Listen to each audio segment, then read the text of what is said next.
Esto muchas veces sucede cuando en apariencia todo está funcionando. Sin embargo, internamente aparece una sensación de desconexión, como si la vida que se está viviendo ya no representara del todo a quien uno es, y la persona empieza a experimentar una incomodidad difícil de nombrar.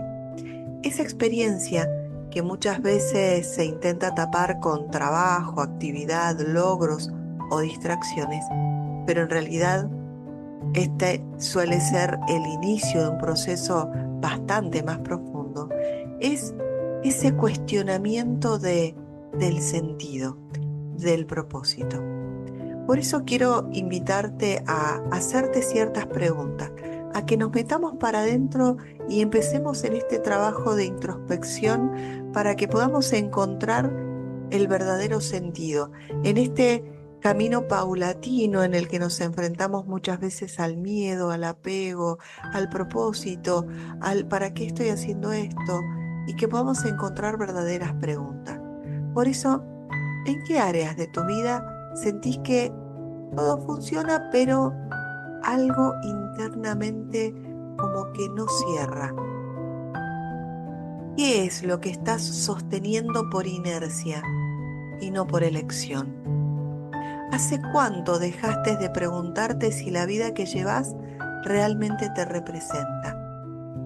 Y ahí aparece una primera idea fundamental, desarrollada por Viktor Frankl, sí, en su preciosa obra El hombre en busca de sentido, y profundamente alineada con los principios de la programación neurolingüística, donde el concepto de Víctor es que la vida no se define únicamente por lo que nos ocurre, sino por la manera en que respondemos a lo que nos ocurre, ¿sí? Por la forma en que nos plantamos frente a lo que está ocurriendo allá afuera. ¿Cuál es el significado que le damos? Esta afirmación puede parecer simple, pero implica una responsabilidad profunda. No tenemos control sobre las circunstancias, pero siempre existe un margen, aunque sea mínimo, en el que podemos elegir la actitud que tendremos frente a esa situación. Y es en ese margen donde se construye la identidad. Frente a lo que estás viviendo hoy, ¿estás reaccionando o estás eligiendo? ¿Quién estás siendo en medio de lo que te pasa? Hablemos un poquito de el sentido como estructura interna. Viktor Frankl sostiene que el ser humano puede atravesar situaciones extremadamente difíciles si logra encontrar un sentido en ella. Entiéndase por sentido esa sensación de propósito, ese para qué. Esto, cuidado, no significa que vamos a justificar el dolor, sino que podemos integrarlo dentro de un marco un poco más amplio de significado. Cuando una experiencia, incluso una experiencia dolorosa o muy traumática, tiene un para qué, deja de ser puramente destructiva y puede transformarse en una fuente de crecimiento. Por eso, dentro de la programación neurolingüística, hablamos de utilizar nuestras historias y poder resignificarlas, entendiendo que tienen un aprendizaje, una enseñanza. Esto no es minimizar el dolor o disimularlo, sino darle un verdadero significado que sea habilitante en lugar de que esté constantemente torturándonos o lastimándonos. Investigaciones dentro del campo de la psicología han demostrado que el sentido es uno de los pilares del bienestar, incluso por encima del placer inmediato o la acumulación de logros. Aquí aparece una distinción importante. No todo lo que genera bienestar es lo mismo que genera sentido o propósito. Entonces, ¿qué sentido le estás dando hoy a lo que te duele? Si esta situación que estás atravesando hoy tuviera un verdadero para qué, tuviera un verdadero propósito, ¿cuál podría ser? ¿Estás viendo el aprendizaje o solo el problema? Una vida puede estar llena de estímulos, actividades y resultados, y aún así sentirse vacía. Por eso la pregunta es, ¿estoy viviendo una vida llena o una vida con sentido? ¿Qué de todo lo que hago hoy realmente me llena por dentro o está alineado con mi verdadero ser? Y esto nos lleva al siguiente punto. Sí, eso que aparece muchas veces y no sabemos qué nombre tiene y le decimos vacío. Es una sensación de vacío existencial. Este no surge de la falta de cosas, surge de la falta de significado. Es una experiencia silenciosa, muchas veces difícil de detectar, porque no se manifiesta como un dolor agudo, sino como una sensación persistente de desconexión interna. Se expresa en preguntas como, no sé para qué estoy haciendo esto. ¿Esto realmente me representa?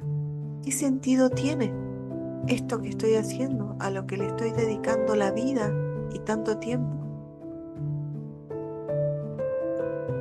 ¿Qué estás haciendo hoy que ya dejó de tener sentido para vos?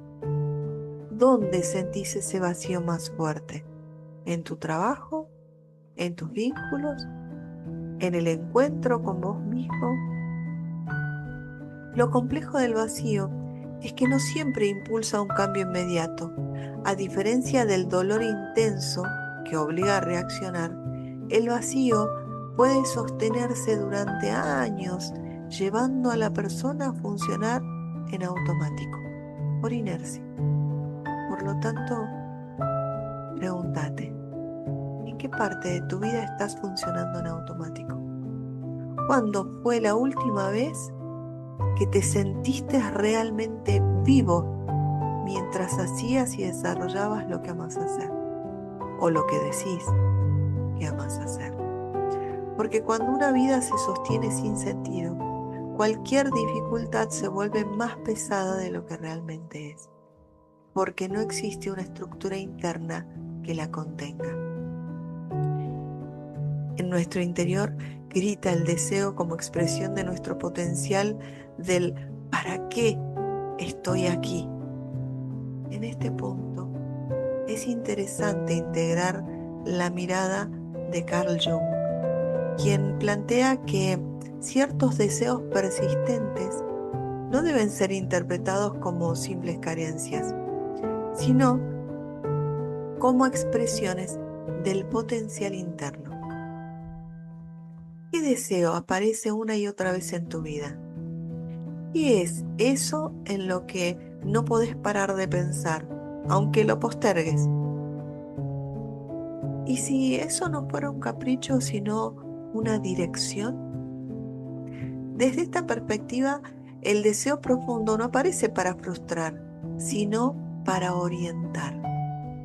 Es importante diferenciar entre dos tipos de deseo. Por un lado están los deseos reactivos, que nacen de la comparación, la validación externa o la necesidad de compensar inseguridades. Estos deseos suelen generar ansiedad y dependencia. Por otro lado, están los deseos estructurales, aquellos que aparecen de manera recurrente, que resisten el paso del tiempo y que, en lugar de inflar el ego, exigen o nos orientan hacia la transformación interna. Estos últimos son especialmente significativos porque no solo indican lo que una persona quiere, sino en quién necesita convertirse. Y este concepto quiero que lo fijes en tu mente. Si todo eso que deseo y todo eso que anhelo depende de que en el camino me convierta en el ser que está listo para recibirlo, ¿qué precio estoy dispuesto a pagar? Y aquí aparece una idea clave. No siempre accedemos a lo que deseamos en el momento en el que lo queremos, sino en el momento en el que desarrollamos la capacidad de sostenerlo. Esto desplaza la pregunta habitual de ¿por qué no lo tengo? Hacia una pregunta mucho más productiva. ¿Qué aspectos de mí necesitan desarrollarse para poder sostener eso que tanto deseo? ¿Qué habilidades, qué mentalidad, qué nivel emocional te está invitando a desarrollar para que puedas obtener eso que tanto deseas?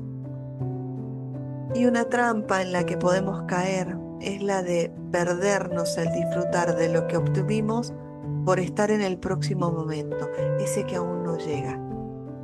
De ahí la importancia de la presencia como condición para vivir. Porque ni el sentido ni el deseo pueden ser plenamente vividos si la persona no está presente en su experiencia. Estudiosos del comportamiento humano plantean que gran parte del sufrimiento no proviene de lo que ocurre, sino de la desconexión con el momento en el que eso ocurre. La mente tiende a moverse constantemente entre el pasado y el futuro, revisando lo que ya ocurrió y anticipando lo que podría ocurrir. Este funcionamiento genera internamente tensión, ansiedad y una sensación de insatisfacción constante. Por eso, ¿dónde estás viviendo hoy más tiempo? ¿En lo que fue o en lo que podría ser? ¿Cuánto de tu vida estás realmente viviendo? ¿Cuánto de tu día estás realmente presente? La práctica de la atención plena propone algo radical en su simplicidad. La propuesta es volver al presente. ¿Cuándo fue la última vez que hiciste algo en total presencia? Por ejemplo, ¿podés escuchar a alguien sin pensar en qué vas a responder? Este volver no es automático ni pasivo, es un entrenamiento. Implica desarrollar la capacidad de observar sin reaccionar de inmediato, de registrar sin interpretar constantemente y habitar la experiencia tal y como es, tal y como se presenta. Desde el punto de vista neurocientífico, esta práctica ha demostrado efectos concretos. Mejora la regulación emocional, reduce la reactividad y aumenta la claridad en la toma de decisiones. Por lo tanto, la presencia, este aquí, este ahora, no es solo una práctica espiritual, sino también una herramienta cognitiva y emocional de alto impacto. Y entonces, ¿qué hacemos cuando aparece el apego y el miedo a perder? Un aspecto central en la experiencia humana es la dificultad para soltar. Existe una tendencia a aferrarnos a personas, a aferrarnos a situaciones, a aferrarnos a etapas, bajo la creencia de que eso garantiza estabilidad o seguridad. ¿Qué estás sosteniendo por miedo a perder? ¿A quién o a qué te estás aferrando? Nada nos pertenece. Por eso, si estuvieras verdaderamente consciente de que todo lo que tenés es transitorio, ¿qué soltarías hoy? ¿Qué estás reteniendo que, si lo observas con detenimiento, en realidad ya cumplió su propósito, ya cumplió su fin, su función en tu vida? Muchas veces esta necesidad de control suele generar el efecto innecesario de la tensión, el miedo y el sufrimiento. La idea de que nada nos pertenece puede resultar incómoda, pero también profundamente liberadora. Como reconocimiento de la naturaleza transitoria de la experiencia. Cuando una persona entiende que todo es dinámico, que todo cumple un ciclo, que todo tiene un propósito dentro de ese ciclo, cambia su forma de vincularse con la realidad. deja de intentar retener lo que ya cumplió su función y empieza a desarrollar la capacidad de acompañar los procesos sin resistencia excesiva. Esto no implica indiferencia, sino una forma más consciente de participación presente. Si integramos los conceptos desarrollados hasta aquí, aparece una estructura clara. El sentido o propósito de vida orienta la dirección. El deseo revela el potencial. La presencia permite vivir la experiencia. El desapego facilita el movimiento. ¿Tu vida hoy tiene dirección o solo movimiento? ¿Estás escuchando lo que tu interior te está pidiendo? ¿Estás presente en tu vida o solo estás pasando por ella? En conjunto, estos elementos configuran un proceso que no está centrado en el control externo, sino en la transformación interna. Y esto lleva a una conclusión que puede resultar desafiante. La vida no siempre responde a lo que queremos en términos inmediatos, pero suele responder a lo que somos capaces de sostener. Por lo tanto, el foco se desplaza del resultado hacia el desarrollo personal. En lugar de preguntarnos constantemente por qué ciertas cosas no ocurren, puede ser más útil preguntarse: ¿qué estoy aprendiendo en este proceso? ¿Qué aspectos de mí se están desarrollando? ¿Qué tipo de persona estoy construyendo a partir de esto? Porque en última instancia, el sentido es algo que se construye activamente a través de decisiones, actitudes y formas de interpretar la experiencia. Y en ese proceso cada persona tiene un grado de libertad que, aunque a veces parezca limitado, siempre está presente. Esa libertad, la de elegir cómo responder, es quizás una de las formas más profundas de dignidad humana. En síntesis, a medida que soltás el miedo y aflojás el apego, empezás a comprender que lo que aún no llega no se te niega, en realidad te está entrenando, te está preparando. Y en ese proceso, cuando dejas de correr hacia lo que falta y empezás a habitar lo que es, descubrís la maravilla de estar vivo, el valor de la presencia. Desde ahí, casi sin darte cuenta, emerge el para qué más auténtico, un propósito que no se busca afuera, sino que nace desde lo más profundo del ser, único y genuino, que vive dentro tuyo. Si llegaste hasta aquí y este contenido te gusta, compartilo con alguien que creas que le puede ser útil. Seguime y suscríbete a este canal.